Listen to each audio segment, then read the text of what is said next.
प्यारे देशवासियों, नमस्कार।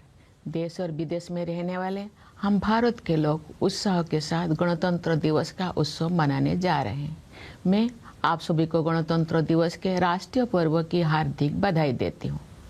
गणतंत्र दिवस का पावन पर्व हमारे अतीत, वर्तमान और भविष्य में देश की दशा और दिशा का अवलोकन करने का अवसर होता है।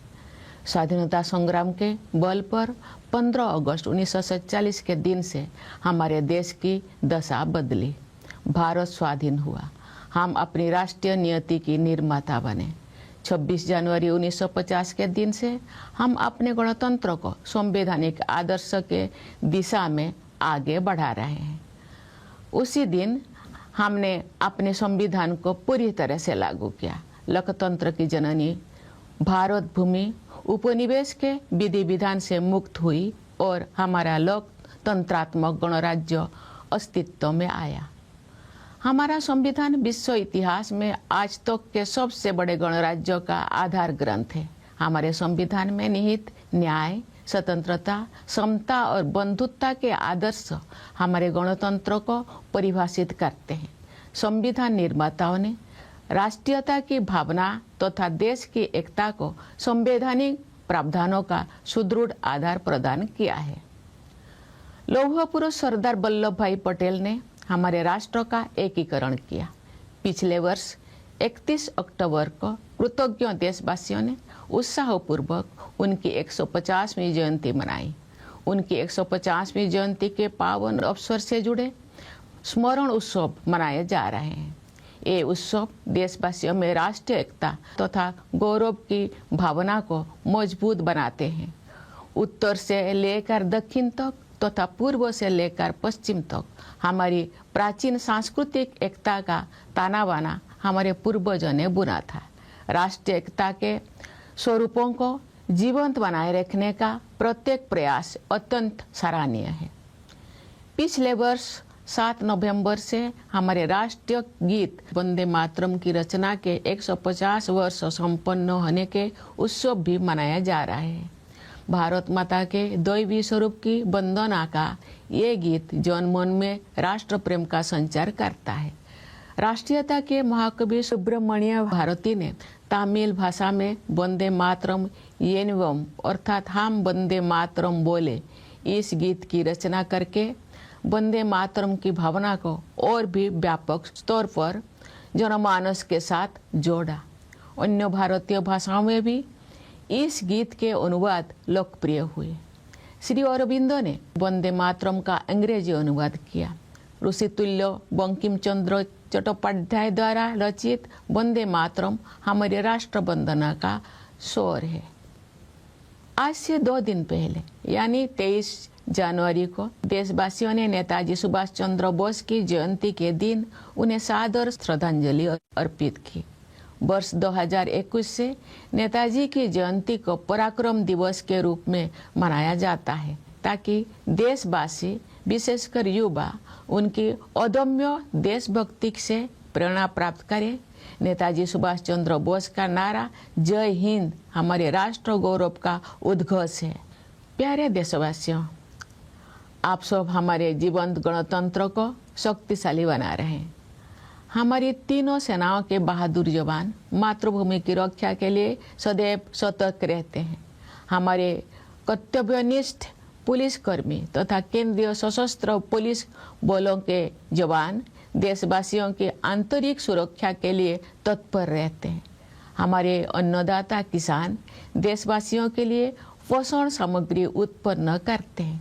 हमारे देश की कर्मठ और प्रतिभाशाली महिलाएं अनेक क्षेत्रों में नई प्रतिमान स्थापित कर रहे हैं। हमारे सेवाधर्मी डॉक्टर, नर्स और सभी स्वास्थ्यकर्मी देशवासियों के स्वास्थ्य की देखभाल करते हैं।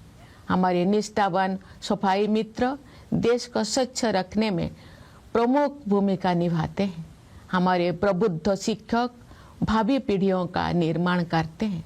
हमारे विश्व स्तरीय वैज्ञानिक और इंजीनियर देश के विकास को नई दिशाएं देते हैं। हमारे मेहनती श्रमिक भाई बहन राष्ट्र का नवनिर्माण करते हैं। हमारे होनहार युवा और बच्चे अपनी प्रतिभा और योगदान से देश के स्वर्णिम भविष्य के प्रति हमारा विश्वास मजबूत करते हैं। हमारे प्रतिभाशाली कलाकार, शिल्पकार और साहित्यकार हमारी समृद्ध परंपराओं को आधुनिक अभिव्यक्ति दे रहे हैं। अनेक क्षेत्र के विशेषज्ञ देश के बहुआयामी विकास को दिशा दे रहे हैं। हमारे ऊर्जावान उद्यमी देश को विकसित और आत्मनिर्भर बनाने में अपना योगदान दे रहे हैं। निस्वार्थ भाव से समाज की सेवा करने वाले व्यक्ति और संस्थान अनगिनत लोगों के जीवन में प्रकाश का संचार कर रहे हैं। सरकारी तथा गैर सरकारी कार्यालयों एवं संस्थानों में काम करने वाले सभी कर्तव्यपरायण लोग राष्ट्र निर्माण में अपनी सेवाएं समर्पित कर रहे हैं। जन सेवा के लिए प्रतिबद्ध जनप्रतिनिधि देशवासियों की आकांक्षाओं के अनुरूप कल्याण एवं विकास के लक्ष्यों को प्राप्त कर रहे हैं। इस प्रकार सभी जागरूक एवं संवेदनशील नागरिक हमारे गणतंत्र की प्रगति यात्रा को आगे बढ़ा रहे हैं। हमारे गणतंत्र को सशक्त बनाने के प्रयासों में कार्यरत सभी देशवासियों की मैं हृदय से सराहना करती हूँ। प्रवासी भारतीयों हमारे गणतंत्र की छवि को विश्व पटल पर गौरव प्रदान करते हैं। मैं उनकी विशेष सराहना करती हूँ। प्यारे देशवासियों, आज के दिन यानी 25 जनवरी को हमारे देश में राष्ट्रीय मतदाता दिवस मनाया जाता है। जनप्रतिनिधियों के निर्वाचन के लिए हमारे वयस्क नागरिक उत्साहपूर्वक मतदान करते हैं। बाबा साहेब डॉक्टर भीमराव अंबेडकर मानते थे कि मताधिकार के प्रयोग से राजनैतिक शिक्षा सुनिश्चित होती है। हमारे मतदाता बाबा साहेब की सोच के अनुरूप अपनी राजनैतिक जागरूकता का परिचय दे रहे हैं। मतदान में महिलाओं की बढ़ती हुई भागीदारी हमारे गणतंत्र का एक शक्तिशाली आयाम है। महिलाओं का सक्रिय और समर्थ होना देश के विकास के लिए अत्यंत महत्वपूर्ण है। उनके स्वास्थ्य, शिक्षा, सुरक्षा और आर्थिक सशक्तिकरण हेतु किए जा रहे राष्ट्रीय प्रयासों से अनेक क्षेत्रों में महिलाओं की भागीदारी बढ़ी है। बेटी बचाओ बेटी पढ़ाओ अभियान से बेटियों की शिक्षा को प्रोत्साहन मिला है। प्रधानमंत्री जन धन योजना के तहत अब तक 57 करोड़ से अधिक बैंक खाते खोले जा चुके हैं। इनमें महिलाओं के खाते लगभग 56% है। हमारी बहनें और बेटियां परंपरागत रूढ़ियों को तोड़कर आगे बढ़ रही हैं। महिलाएं देश के समग्र विकास में सक्रिय योगदान दे रही है। 10 करोड़ से अधिक सेल्फ हेल्प ग्रुप्स से जुड़े बहनें विकास की नई परिभाषा लिख रही हैं। महिलाएं खेत खलिहानों से लेकर अंतरिक्ष तक, स्वरोजगार से लेकर सेनाओं तक अपनी प्रभावी पहचान बना रहे हैं। खेल कूद के क्षेत्र में हमारी बेटियों ने विश्व स्तर पर नए प्रतिमान स्थापित किए हैं। पिछले वर्ष नवंबर में भारत की बेटियों ने ICC women's cricket world cup और उसके बाद blind women's T20 world cup जीतकर स्वर्णिम इतिहास रचा है। पिछले ही वर्ष चेस वर्ल्ड कप का फाइनल मैच भारत की ही 2 बेटियों के बीच खेला गया। ये उदाहरण खेल जगत में हमारी बेटियों के वर्चस्व का प्रमाण है। ऐसी बेटियों पर देशवासियों को गर्व है। पंचायती राज संस्थाओं में महिला जन प्रतिनिधियों की संख्या लगभग 40% है। महिलाओं के राजनैतिक सशक्तिकरण को नई ऊंचाई देने वाले नारी शक्ति बंधन अधिनियम से महिलाओं के नेतृत्व द्वारा विकास की सोच को अभूतपूर्व शक्ति मिलेगी। विकसित भारत के निर्माण में नारी शक्ति की भूमिका महत्वपूर्ण रहेगी। उनके बढ़ते हुए योगदान से हमारा देश महिला पुरुष समानता पर आधारित समावेशी गणतंत्र का उदाहरण प्रस्तुत करेगा। समावेशी सोच के साथ वंचित वर्गों के कल्याण और विकास के लिए अनेक योजनाओं को कार्यरूप दिया जा रहा है। पिछले वर्ष 15 नवंबर को देशवासियों ने धरती आबा भगवान बिरसा मुंडा की जयंती के दिन 5वां जनजातीय गौरव दिवस मनाया तथा भगवान बिरसा मुंडा की 150वीं जयंती के उपलक्ष्य में मनाए गए उत्सव संपन्न हुए। आदि कर्मयोगी अभियान के माध्यम से जनजातीय समुदाय के लोगों में नेतृत्व क्षमता को निखारा गया। विगत वर्षों में सरकार ने जनजातीय समाज के गौरवशाली इतिहास से देशवासियों का परिचय कराने के लिए संग्रहालय के निर्माण सहित अनेक कदम उठाए। उनके कल्याण और विकास को प्राथमिकता दी गई है। राष्ट्रीय सिकल सेल एनीमिया उन्मूलन मिशन के तहत अब तक 6 करोड़ से अधिक स्क्रीनिंग की जा चुकी है। एकलव्य मॉडल रेसिडेंशियल स्कूलों में लगभग 1,40,000 विद्यार्थी शिक्षा प्राप्त कर रहे हैं तथा अनेक विद्यार्थी ने प्रतियोगी परीक्षाओं में उत्कृष्ट प्रदर्शन किया है। स्वास्थ्य और शिक्षा के ऐसे अभियान जनजातीय समुदाय की विरासत और विकास का समन्वय कर रहे हैं। धत्यावा जनजातीय ग्राम उत्कर्ष अभियान तथा पीएम जनमन योजना के द्वारा पीपीटीजी समुदाय सहित सभी जनजातीय समुदाय का सशक्तिकरण हुआ है। हमारे अन्नदाता किसान हमारे समाज के तथा अर्थव्यवस्था के मेरुदंड है। किसानों के परिश्रमी पीढ़ियों ने हमारे देश को खाद्यान्नों में आत्मनिर्भर बनाया है। किसानों के परिश्रम के बल पर ही हम कृषि आधारित उत्पादों का निर्यात कर पा रहे हैं। अनेक किसानों में सफलता के अत्यंत प्रभावशाली उदाहरण प्रस्तुत किए हैं। किसान भाई बहनों को अपने उत्पादों का उचित मूल्य मिले, रियायती ब्याज पर ऋण मिले, प्रभावी बीमा सुरक्षा मिले, खेती के लिए अच्छे बीज मिले, सिंचाई की सुविधाएं मिले, अधिक उत्पादन के लिए उर्वरक उपलब्ध हो, उन्हें आधुनिक कृषि पद्धतियों से जोड़ा जाए तथा जैविक खेती को बढ़ावा दिया जाए। इन सभी विषयों को प्राथमिकता दी जा रही है। पीएम किसान सम्मान निधि के द्वारा किसान भाई बहनों के योगदान को आदर दिया जा रहा है तथा उनके प्रयासों को संबल प्रदान किया जा रहा है। दशकों से गरीबी के साथ जूझ रहे करोड़ों देशवासियों को गरीबी की सीमा रेखा से ऊपर लाया गया है। साथ ही ऐसे प्रयास किए जा रहे हैं कि वे पुनः गरीबी से पीड़ित ना होने पाए।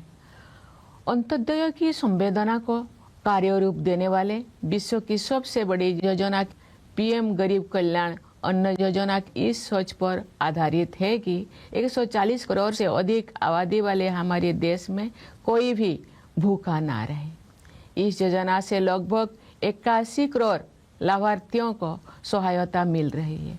गरीब परिवारों के लिए बिजली, पानी तथा शौचालय की सुविधा से युक्त 4 करोड़ से अधिक पक्के घरों का निर्माण करके उन्हें गरिमापूर्ण जीवन जीने तथा आगे बढ़ने का आधार प्रदान किया गया है। गरीबों के कल्याण के हित में किए गए ऐसे प्रयास महात्मा गांधी के सर्वोदय के आदर्श को कार्य रूप देते हैं। विश्व की सबसे बड़ी युवा आबादी हमारे देश में है।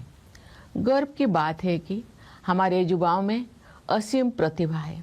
हमारे युवा उद्यमी, खिलाड़ी, वैज्ञानिक और प्रोफेशनल्स देश में नई ऊर्जा का संचार कर रहे हैं तथा विश्व स्तर पर अपनी पहचान बना रहे हैं। आज बड़ी संख्या में हमारे युवा स्वरोजगार की सफलता के प्रभावशाली उदाहरण प्रस्तुत कर रहे हैं। हमारे युवा ही हमारे राष्ट्र की विकास यात्रा के ध्वजवाहक है। मेरा युवा भारत या माई भारत टेक्नोलॉजी की सहायता से संचालित एक अनुभव आधारित शिक्षा व्यवस्था है। ये युवाओं को नेतृत्व और कौशल विकास सहित कई क्षेत्र में उपलब्ध अवसरों के साथ जोड़ती है।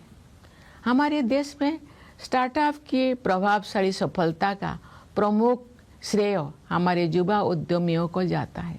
युवा पीढ़ी की आकांक्षाओं पर केंद्रित नीतियों और कार्यक्रम के बल पर देश के विकास को गति मिलेगी।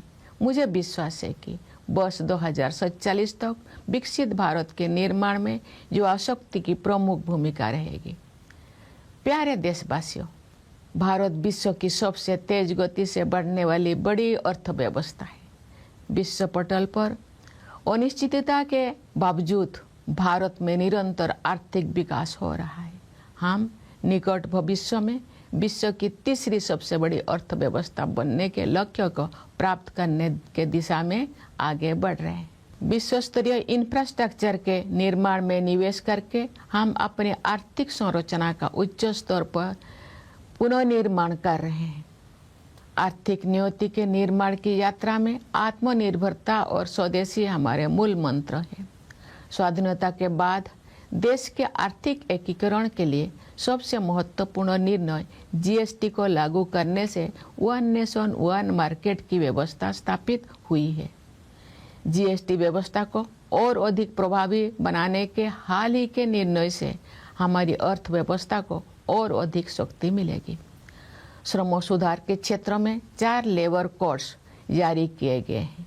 इससे हमारे श्रमिक भाई बहन लाभान्वित होंगे तथा उद्यमों के विकास को भी गति मिलेगी। प्यारे देशवासियों, प्राचीन काल से ही पूरी मानवता हमारी सभ्यता, संस्कृति तथा आध्यात्मिक परंपरा से लाभान्वित होती रही है। आयुर्वेद, योग तथा प्राणायाम को विश्व समुदाय ने सराहा है, अपनाया है। अनेक महान विभूतियों ने हमारे आध्यात्मिक एवं सामाजिक एकता की धारा को अविरल प्रवाह दिया है। केरल में जन्मे महान कवि, समाज सुधारक और आध्यात्मिक विभूति श्री नारायण गुरु के अनुसार उस स्थान को आदर्श माना जाता है जहां जाति और पंथ के भेदभाव से मुक्त होकर सभी लोग बंधुत्व के साथ रहते हैं। मैं श्री नारायण गुरु के इस विचार को उनकी भाषा में दोहराने का प्रयास करती हूँ। जाति भेदम मोतो देशम एद्दुम इल्ला देशर बरुम सौद रत्तेन्न बाडुन्न मातृ का स्थानो मानित। ये गर्व की बात है कि आज का भारत नए आत्मविश्वास के साथ अपने गौरवशाली परंपराओं के प्रति सचेत होकर आगे बढ़ रहा है। हाल के वर्षों में हमारी आध्यात्मिक परंपरा के पवित्र स्थलों को जन चेतना के साथ जोड़ा गया है। नियत अवधि में गुलामी की मानसिकता के अवशोष से मुक्त होने का समयबद्ध संकल्प किया गया है।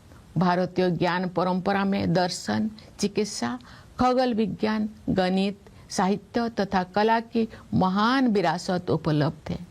ये गर्व की बात है कि ज्ञान भारतम मिशन जैसे प्रयासों से भारतीय परंपरा में उपलब्ध रचनात्मकता को संरक्षित और प्रसारित किया जा रहा है। ये मिशन भारत की लाखों अमूल्य पांडुलिपियों में संचित विरासत को आधुनिक संदर्भ में आगे बढ़ाएगा। भारतीय भाषाओं तथा भारतीय ज्ञान परंपरा को प्राथमिकता देकर हम आत्मनिर्भरता के प्रयासों को सांस्कृतिक आधार प्रदान कर रहे हैं। भारत का संविधान अब 8वीं अनुसूची में शामिल सभी भारतीय भाषाओं में उपलब्ध है। संविधान को भारतीय भाषाओं में पढ़ने और समझने से देशवासियों में संवैधानिक राष्ट्रीयता का प्रसार होगा तथा आत्मगौरव की भावना मजबूत होगी। सरकार और जनसामान्य के बीच की दूरी को निरंतर कम किया जा रहा है। आपसी विश्वास पर आधारित सुशासन पर बल दिया जा रहा है। अनेक अनावश्यक नियमों को निरस्त किया गया है। कई कंप्लायंस को समाप्त किया गया है तथा जनता के हित में व्यवस्थाओं को सरल बनाया गया है। टेक्नोलॉजी के माध्यम से लाभार्थियों को सुविधाओं के साथ सीधे जोड़ा जा रहा है। रोजमर्रा के जीवन को बेहतर बनाने के लक्ष्यों के साथ ईज ऑफ लिविंग को प्राथमिकता दी जा रही है। पिछले दशक के दौरान राष्ट्रीय लक्ष्यों को जन भागीदारी के माध्यम से प्राप्त करने का प्रयास किया गया है। महत्वपूर्ण राष्ट्रीय अभियानों को जन आंदोलन का रूप दिया गया है। गांव-गांव में, नगर-नगर में स्थानीय संस्थाओं को प्रगतिशील बदलाव का माध्यम बनाया गया है। विकसित भारत का निर्माण सभी देशवासियों की साझा जिम्मेदारी है। समाज में असीम शक्ति होते हैं। सरकार द्वारा किए जा रहे प्रयासों को समाज का सक्रिय समर्थन मिलने से क्रांतिकारी बदलाव आते हैं। उदाहरण के लिए हमारे देशवासियों ने डिजिटल पेमेंट व्यवस्था को बहुत बड़े पैमाने पर अपनाया है। आज विश्व के आधे से अधिक डिजिटल लेन देन भारत में होते हैं। छोटी सी छोटी दुकान में सामान खरीदने से लेकर ऑटो रिक्शा का किराया देने तक डिजिटल भुगतान का उपयोग विश्व समुदाय के लिए प्रभावशाली उदाहरण बन गया है। मैं आशा करती हूँ कि इसी तरह अन्य राष्ट्रीय लक्ष्यों को प्राप्त करने में सभी देशवासी अपनी सक्रिय भागीदारी निभाएंगे। प्यारे देशवासियों, पिछले वर्ष हमारे देश ने ऑपरेशन सिंदूर के द्वारा आतंकवाद के ठिकानों पर सटीक प्रहार किया। आतंक के अनेक ठिकानों को ध्वस्त किया गया तथा बहुत से आतंकवादियों को उनके अंजाम तक पहुंचाया गया। सुरक्षा के क्षेत्र में हमारी आत्मनिर्भरता से ऑपरेशन सिंदूर की ऐतिहासिक सफलता को शक्ति मिली। सियाचिन बेस कैंप पहुंचकर मैंने बहादुर सैनिकों को अत्यंत विषम परिस्थितियों में भी देश की रक्षा के लिए पूरी तरह तत्पर और उत्साहित देखा। भारतीय वायुसेना के लड़ाकू विमानों सुखोई और राफेल में उड़ान भरने का अवसर भी मुझे मिला। मैं वायुसेना के युद्ध कौशल से अवगत हुई। मैंने भारतीय नौसेना के स्वदेश में निर्मित विमान वाहक पथ INS विक्रांत की असाधारण क्षमताओं को देखा। मैं नौसेना की पनडुब्बी INS वाक्सीर में समुद्रों की गहराई तक गई। थल सेना, वायुसेना और नौसेना की शक्ति के आधार पर हमारी सुरक्षा क्षमता पर देशवासियों को पूरा भरोसा है। प्यारे देशवासियों, पर्यावरण संरक्षण आज की अत्यंत महत्वपूर्ण प्राथमिकता है। मुझे इस बात पर गर्व होता है कि पर्यावरण से जुड़े अनेक क्षेत्रों में भारत ने विश्व समुदाय का मार्गदर्शन किया है। प्रकृति के साथ समन्वित जीवन शैली भारत की सांस्कृतिक परंपरा का हिस्सा रही है। यही जीवन शैली विश्व समुदाय को दिए गए हमारे संदेश लाइफस्टाइल फॉर एनवायरनमेंट यानी लाइफ का आधार है। हम ऐसे प्रयास करें जिनसे भावी पीढ़ियों के लिए धरती माता के अनमोल संसाधन उपलब्ध रह सके। हमारी परंपरा में समस्त सृष्टि में शांति के बने रहने की प्रार्थना की जाती रही है। पूरी विश्व में शांतिपूर्ण व्यवस्था स्थापित होने से ही मानवता का भविष्य सुरक्षित रह सकता है। विश्व के अनेक क्षेत्रों में व्याप्त अशांति के वातावरण में भारत द्वारा विश्व शांति का संदेश प्रसारित किया जा रहा है। प्यारे देशवासियों, ये हमारा सौभाग्य है कि हम भारत भूमि के निवासी हैं। हमारी जननी जन्मभूमि के लिए कवि गुरु रविंद्रनाथ टागोर ने कहा था, ओ आमार देशेर माटी तोमार परे ठिकाई माथा, अर्थात हे मेरे देश की माटी, मैं तुम्हारे चरणों में अपना शीश झुकाता हूँ। मैं मानती हूँ कि गणतंत्र दिवस देशभक्ति की इस प्रबल भावना को और भी सुदृढ़ करने के संकल्प का अवसर है। आइए हम सब मिलकर राष्ट्र प्रथम की भावना से कार्य करते हुए अपने गणतंत्र को और भी गौरवशाली बनाएं। मैं एक बार फिर आप सभी को गणतंत्र दिवस की हार्दिक बधाई देती हूँ। मुझे दृढ़ विश्वास है कि आपका जीवन सुख, शांति, सुरक्षा और सौहार्द से परिपूर्ण रहेगा। मैं आप सभी के उज्जवल भविष्य की मंगल कामना करती हूँ। धन्यवाद। जय हिंद, जय भारत।